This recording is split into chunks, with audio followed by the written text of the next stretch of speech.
Thank you very much, Cian Corla. First and foremost, may I just say that I move the motion, and in the context of the motion that's before us, under standing order, we weren't allowed to move the reversal of the cuts in the motion itself, due to, as I said, standing orders, which would mean that would have been repetitive in the context of a motion 2 weeks ago, and that would also preempt the social welfare debate that's going to come into the House on Thursday and Friday. But needless to say, we are calling for the reversal of the cuts, Minister, in the context of the budgetary announcement last week. And we do that for a number of reasons, primarily because we believe that this budget is actually just very unfair and regressive. And any cursory look at this budget and the policies and the philosophy surrounding it shows that over the last 3 budgets since this government came to office, they have been regressive and unfair. And that's not Billy Kelleher standing up in Dáil and stating that. All independent analysis by reputable organisations and institutes have acknowledged that previously to this government taking office, even in very difficult circumstances that the government found itself in, that the budgets were at least fair and progressive. And we now find a situation where we have Fianna Fáil and Labour in government bringing forward regressive and unfair budgets. And if you look in the context of what has happened, of course, we had people outside protesting today about the savage cuts in the context of the elderly. But once a political party decides that they are going to protect the rich, that the orthodox of Fianna Fáil is to protect wealth and the rich, and once they start from that premise, well, then it's always going to be difficult to bring forward a fair and just budget. Because in these circumstances, when you look at it, Fianna Fáil have outlined that they would not increase tax. They're holding rigidly to that. But at the same time, they're asking the oldest people in our society, the sickest in some cases, in other cases the poorest, to actually pay to address the budget imbalance that's out there and to close the deficit. And that's what's happening. So in other words, the burden of bringing the deficit down to 3% over the next number of years is falling on those that can least afford to carry that particular burden. And those that can most afford it get away scot-free. Now, I'm all in favour of ensuring that people are encouraged, entrepreneurship is incentivised. But that's a separate issue. The key issue here is that Fianna Fáil have decided from the word go to protect the wealthiest, and at the same time they're asking the people that were outside the gates of Dáil today and those people that were unable to come up today to carry an unfair burden. So for that reason, that's why this particular motion is before the Dáil today. It is really, in a roundabout way, because of the standing order, asking the government to reverse the cuts. The cuts in the context of the prescription charges. For example, like we had Minister Riley only a short time after taking office in 2011. One of his first pronouncements, Minister, was that he was going to get rid of the prescription charge. And he outlined all the reasons as to why he would get rid of what was in a 50-cent charge per prescription item. And he said, at the time, he said that this was a regressive step. It would disincentivise people from accessing basic medicines. It would, in the end of the day, force people to access healthcare through the acute hospital setting. These were all the reasons why he said, when he became the minister, that he would reverse the prescription charge. Of course, we now know what has happened.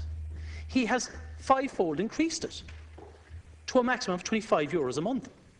Now, that is a direct attack on the living standards of the oldest people in our society. A man rang me from Cork today, and he said, look, he said, I know you're raising this issue in the Dáil tonight, he says, and you can use my personal circumstances. Now, I don't want to mention his name, but he's on 12 prescription medicines a month. 12. He itemised them all. He suffers from chronic obstructive pulmonary disease. He has a pacemaker, he's arthritis, and other complications. And he's on a basic social pension. And now he's also in a position where he's going to be charged €25 per month in the context of prescription charges. So that is a direct attack on the living standards of a person on the old age pension. And there is no way of dressing it up. This is against every policy stated by the Minister for Health, both in opposition, but even when he became the Minister, he was so enthusiastic about protecting the living standards of the elderly that he said that prescription charge should be got rid of. And he can't pretend that he didn't know what was happening in the context of the economy. I mean, surely at that stage, when he became the minister, he realised that difficult decisions had to be made. But there is not, like, what I find fascinating about this government, even the Labour minister saying, oh, we're making tough decisions. There's nothing tough about taking money off the oldest and the most vulnerable in our society. I'll tell you what's tough, Minister. It's tough when you take on the powerful and the elite in our society. They're tough decisions. But as I said, what has happened here is the Fianna Fáil orthodoxy has come true in droves in terms of protecting the elite and not having a fair and progressive approach on how we ask our citizens to carry the burden in addressing the budget deficit.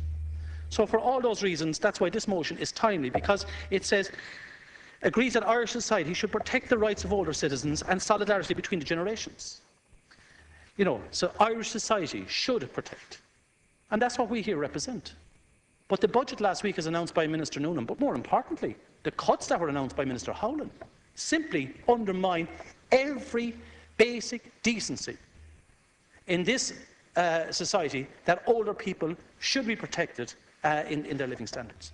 Now, in the context of the medical card itself, Minister, I remember 2008 well, and there was large crowds on the streets protesting when we introduced €700 per person, €1,400 for a couple per month for medical card eligibility. And that was the start of the undermining of universality in the context of over 70s, as was stated by the then Leader of the Opposition, now Taoiseach Enda Kenny, the Taoiseach, then Leader of the Labour Party, who said that this was a disgraceful assault on universality and on older people's entitlements to be left alone in the context of the state interfering with them in accessing medical cover and medical services. The Taoiseach, now then Leader of Fine Gael, elderly people do not want to be pressurised about means tests and application forms, or have to worry about their property, their savings, what they have in the bank, whether a man from the government, as he said, will call to their home, or if they will lose their right to the medical card. Well, the man from the government did call, but it was the man from government buildings, the Taoiseach himself, and the Minister for Finance, and the Minister for Public Expenditure and Cuts. Because that's simply what has happened. There has been a complete undermining of people over 70 in the context of medical card eligibility. Because at the time, we were talking about, people who had basic public service pensions, for example, being cut when it was €700 per person per month. We're now down to 500. In fact, if you're a couple, you're down to 900. So there has been an absolute undermining of the principle of universality. Now, I accept that resources are scarce, but they were as scarce in 2008 as they are in 2013. But the choices made were the wrong choices, Minister. And as I said, once she supported the principle, as a government, and particularly the Labour Party, supported the principle that, at all costs, the wealthy must be protected, well, then you are asking those who had the least amount to carry the biggest burden. And there is no way you can square that circle otherwise, Minister. There is no way. So the principle and the philosophy, as I said, of Fine Gael in terms of protecting that cohort has come true and has fallen on those outside the gates of Dáil Éireann today, those that were outside the gates of government buildings last year in the context of personal assistance, and those with disability, who had their services withdrawn until there was a reversal, or partial reversal, of the government decision last year. If we move on a small bit and look at the great furore that was made over giving medical cards, or GP cards to under 5s. You see, Minister, again, this is a bit of a smoke and mirrors effort on behalf of the government, because what they have actually asked us as a society to do is to strip away from those that most need medical cards, be they cards they got under entitlement on the income guidelines, or medical cards that they got on discretionary basis because of their illness and sickness. We're asking them to forego their entitlement so that the Labour Party could applaud themselves on the back for giving free GP care to under 5s. But the public aren't buying this, Minister, because they certainly do not want a situation where those that are the sickest in our society, who most need the support of the state are now paying for the universality of GP care for under 5s. So we are now saying that a child of a person, on an exceptionally high income will have free GP care, and yet a child with profound disabilities and intellectual disabilities at 6 years of age, whose parents are on very low incomes, will have their discretionary medical card withdrawn. Can you honestly stand here in this chamber and say that that is fair and that is equitable? It is anything but. And that principle, as I said, has been established and is being supported by the Labour Party. Now, the older people, as I said, have a just entitlement to, have the resources of the state to support them, to keep them independent, to keep them at home, to keep them, as I said, in a position where they can live independently and free of harassment from the state and from anybody else at arm's length from the state. But we now have a position where the discretionary medical card element, as we well know and has been highlighted, but we now have a situation where people are continually being harassed by the HSE in the context of reviewing of medical cards through the income guidelines. On a daily basis, there isn't a TD inside in this Dáil who hasn't and isn't consistently assisting people in filling out reviews, appeals, and contacting the HSE with regard to people who actually have the medical card on income guidelines, but they were randomly selected for review process. That is the latest now, that people as old as 88 years of age, Minister, are being randomly selected. 88 years of age. And we call this a fair and just budget. We call this a fair and just society. It is anything but fair and just when we're asking an 88-year-old person to fill up a form for a medical card that they had been granted for the rest of their days, because they were randomly selected by a computer. Minister, I don't accept that they were randomly selected at all. They were intentionally selected, and they've been intentionally targeted. And the evidence is there for anybody to see in the context of the number of queries that are consistently being raised in this Dáil, that are put down in PQs, and are being raised across the country in the airways as well. People are being harassed. People who would have their just entitlement with regard to a medical card. So for all those reasons as well, Minister, I cannot accept that this government has done anything to protect and defend the elderly in the context of their living standards. Nothing could be further from the truth. As I said, the medical cards, prescription charges, are just two areas. There are many areas in the social welfare area that are just savage attacks as well. Savage attacks. But I do believe that when we look at how the older people were used in the context of political capital, using emotive language that genuinely doesn't even stand up to scrutiny in the context of what was done only 5 years later by those same individuals who stood in Molesworth Street and promised that they would reverse all those cuts. They found it abhorrent. The Taoiseach even said, surely this Judas response to the elderly will be the government's epitaph in 2008. That's what Enda Kenny, TD at the time, said, who's now the Taoiseach, and who came in here last week and said that this was a very just and fair budget. It simply is a very unjust budget and a very unfair budget. Minister Shatter at the time, this was a callous and cold-hearted decision made by a totally incompetent government. If one extends the right to universal health care in circumstances in which they rely on it for their lives, one cannot simply withdraw it arbitrarily. Eamon Gilmore, TD at the time, now Taoiseach. Speaking about the Taoiseach at the time, the Taoiseach has stated that the formula he announced this morning means that 95% of those who are over 70 will qualify for full medical cards. If that is the case, why does he not just do the decent thing and leave them with automatic entitlement to a medical card? This should be done instead of having them worried, as they are, that their income will creep above the limits of €700 per person or €1,400 respectively for those who are single or married. They are worried about what will happen if one partner dies and what income will be left to the other partner. They are worried whether at some future stage the Minister will reduce the levels of the means test.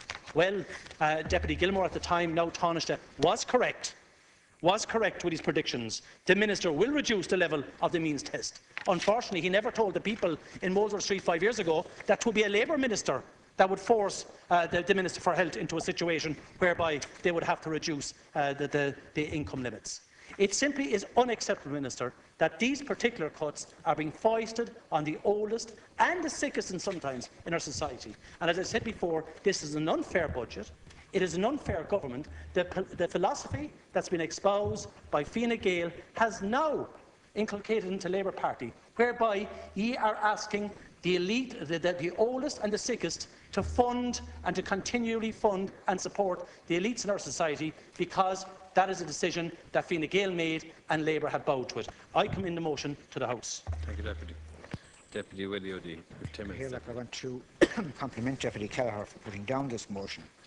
The people we are seeking to represent here tonight are obviously elderly, people who have retired, who have played their part, paid their dues, done their share, and who are now trying to live out their twilight years with some degree of comfort and security and decency. I mean, that doesn't describe every single elderly person. Of course, there are exceptions. I mean, only last week, my constituency colleague, the Minister for Finance, proudly told our local newspaper that he intends to stand for Dáil again in 2016 at the ripe young age of 74. And good luck to him, but he's an exception. Minister, the actions of the government, of this government, over the past 2.5 years seem to presume that the elderly are some sort of a vast, untapped resource, some sort of crock of gold you can access every time you need to raise money. The reality, of course, couldn't be more different. The fact of the matter is that 7 out of 10 pensioners live exclusively on the state pension, exclusively on the state pension. They have no other means whatsoever.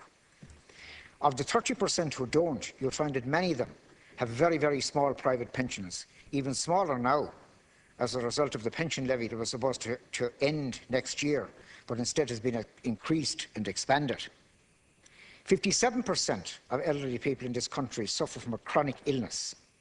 1/3 of them suffer from a disability.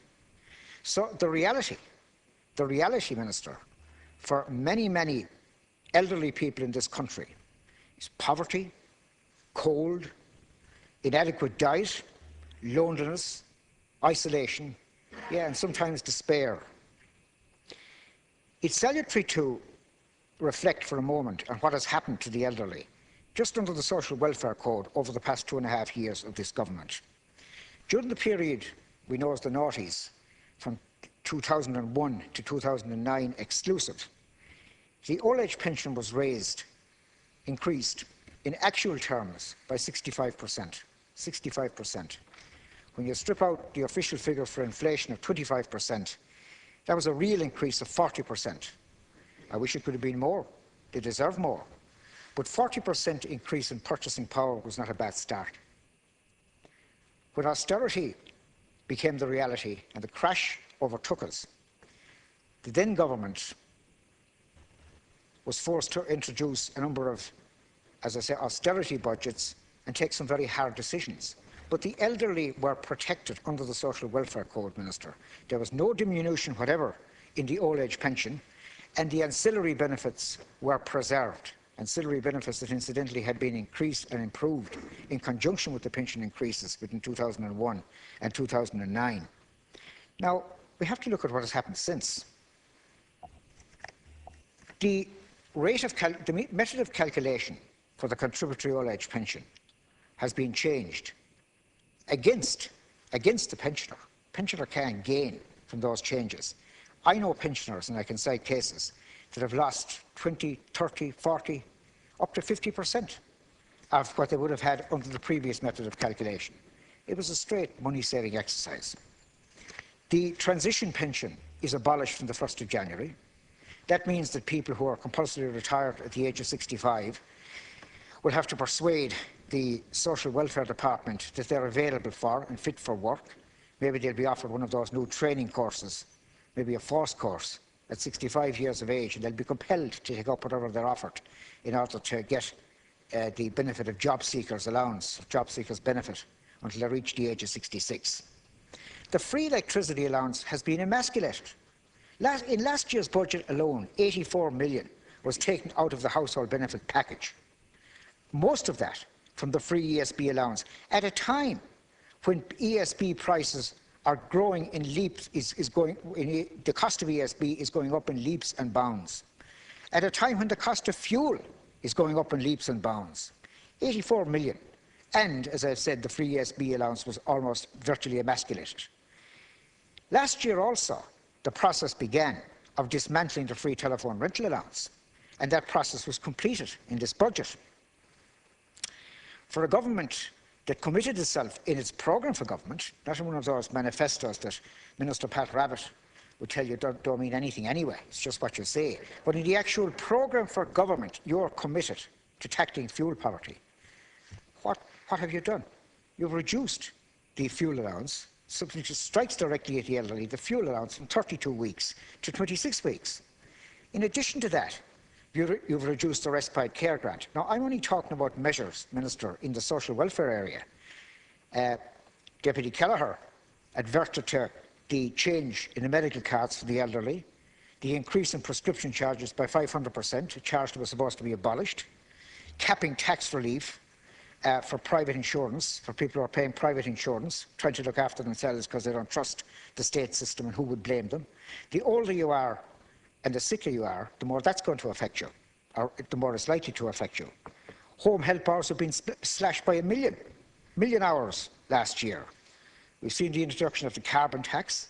We've seen the introduction of property tax, which has to be paid at now double the rate it was last year, often by people on €230 per week with no accountability to pay.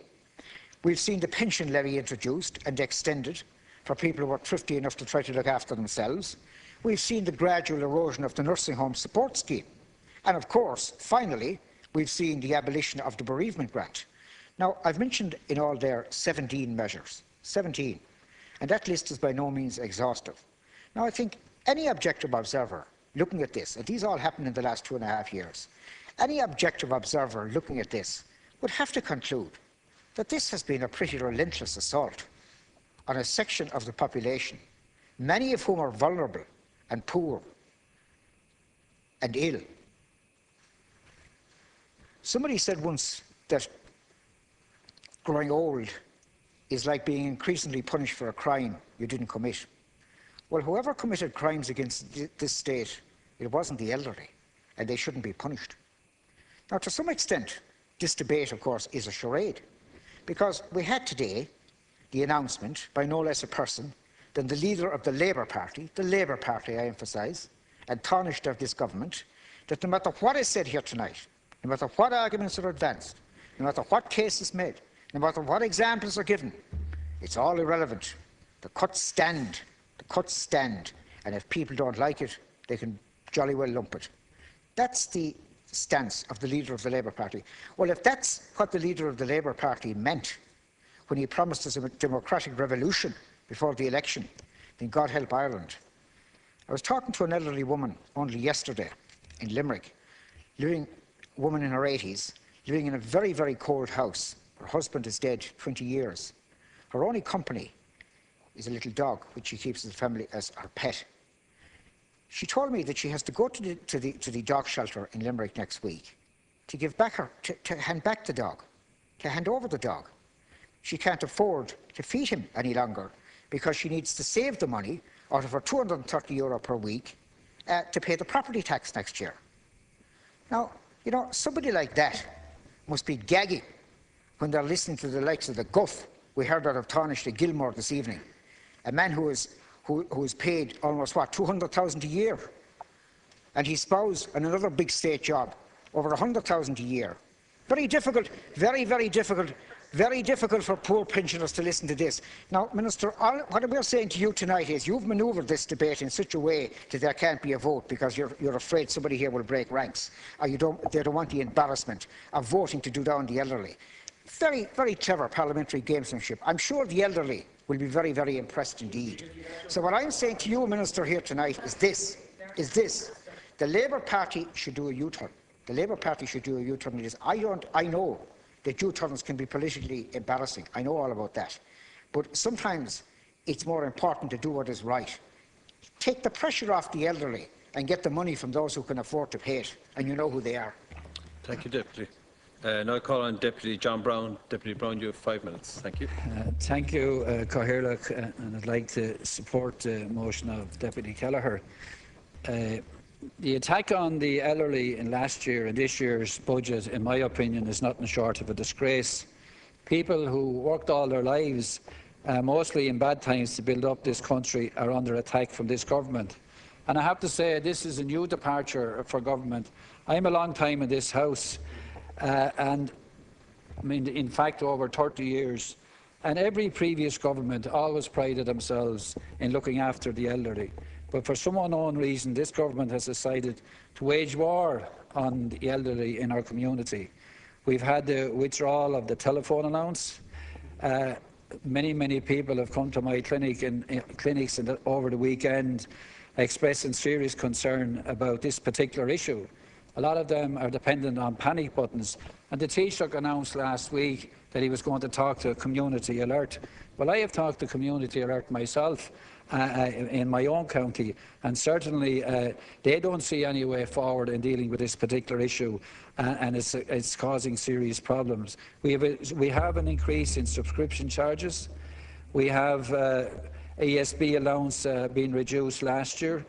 Of course, the Taoiseach did say that they didn't reduce it this year. Big deal. When now old age pensioners are not exempt from the property tax, they're not going to be exempt from the water charges. We have 30% increase in the cost of gas and the cost of oil, and this is all causing major burdens on the elderly in our community. Now, we received a document in the pigeonholes today, and on one of the pages it talks about fairness, a fair and progressive system. The government, obviously it must have come from the Department of Social Welfare or the government itself, but certainly there's nothing fair about this budget. As I said, many of the withdrawals are going to seriously impact on the elderly in our community. The medical card guidelines have been seriously reduced for over 70s, and it's frightening the life of old people, afraid they're going to lose their cards. And we have the situation in the last month in relation to discretionary cards. And the Taoiseach has come in here on a regular basis, and the Minister for Health, and indeed every minister that has been shouted out on the radio and on the television, and they say there's no change in the discretionary card.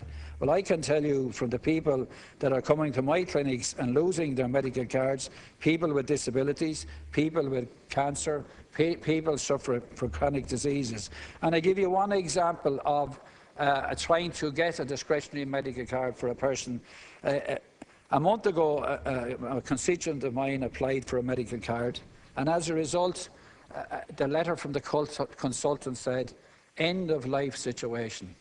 And that medical card, after I think about 20 phone calls from myself, from his family, eventually the medical person, after refusing it twice, decided to issue the medical card. Now, that person should not have had to go through all of this situation to receive his medical card.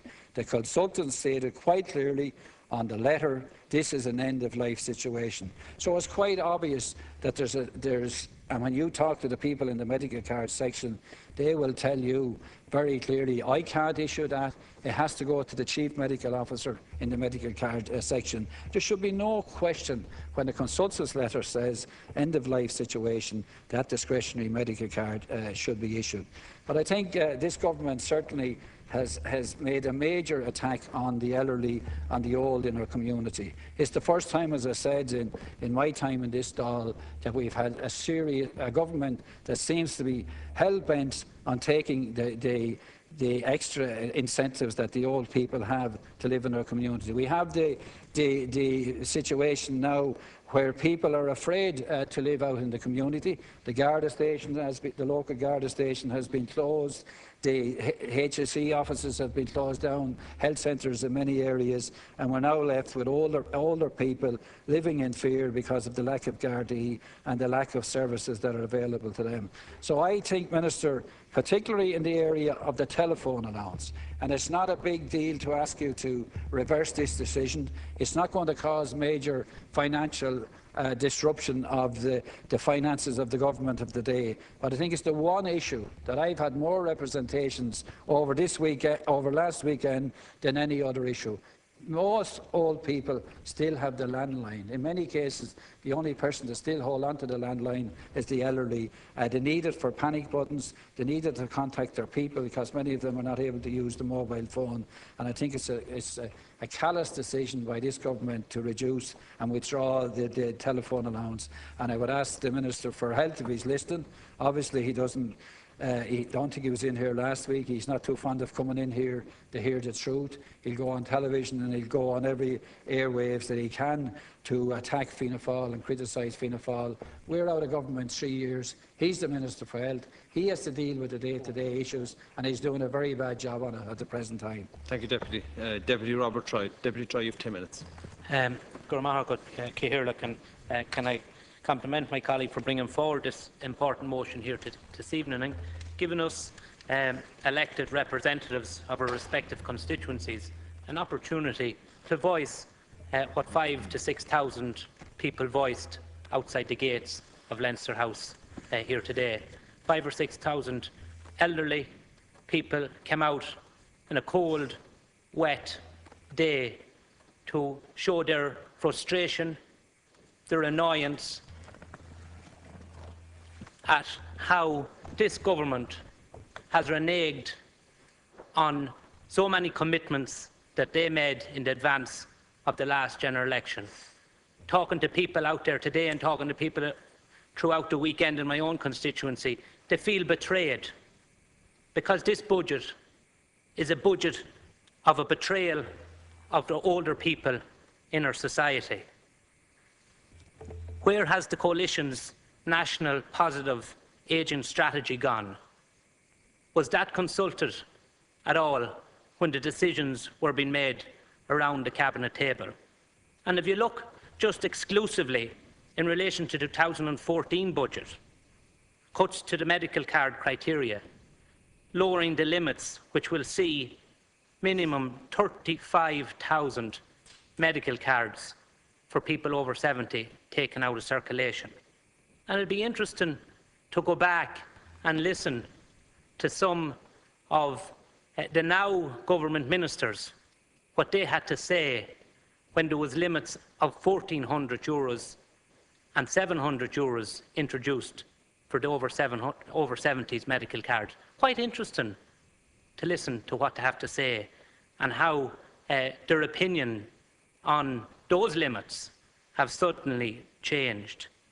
And the hike in the prescription charge, fivefold what it was when you came into office. Fivefold, despite no major evidence to show that there is any less of a demand on medication. It was originally introduced to try and dissuade people from getting unnecessary medication. I don't believe there's any evidence to suggest that this has worked.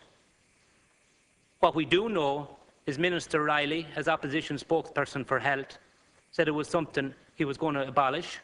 Not alone did he say it as opposition spokesperson for health, he said it on one of the first weeks, one of the first days when he came to office, he was going to abolish it. Now we see a fivefold increase. The abolition of the telephone allowance. And as my colleague has quite rightly said, to me that is the meanest, lowest, dirtiest, slyest cut of all times. On Monday, in my constituency clinic, I met a man and woman who came in to thank me for getting the panic button. The panic button was secured for them after 2 or 3 young men broke into their house, a man 82 years of age and a wife 72. He's profoundly deaf and walks with the use of a Zimmer frame and is minded by his wife. And he said, the panic button. The wife said, the panic button is their lifeline. Is their lifeline. And what are they going to do without the panic button? if it were not for the panic button that said we would never have considered staying on our own in the house because they're petrified. Petrified. And why are they petrified? Because law and order has gone out of control in this country. And because there are people of that age bracket who are sitting ducks in their own home. And what do? We increase the dirt tax. So the people who have a few bob saved in the local credit union or the local bank, they now think there's no point in keeping it there. We'll keep it at home. There's no incentive for anyone with a few bob to keep it in a bank or a financial institution or to ensure it's safe. And we see the scrapping of the bereavement grant. Again, why do we look at targeting the people who couldn't voice for themselves? Because the people, when they're 6 feet under, it won't matter, they won't be able to vote for you. Talk about a political act. Talk about a political act.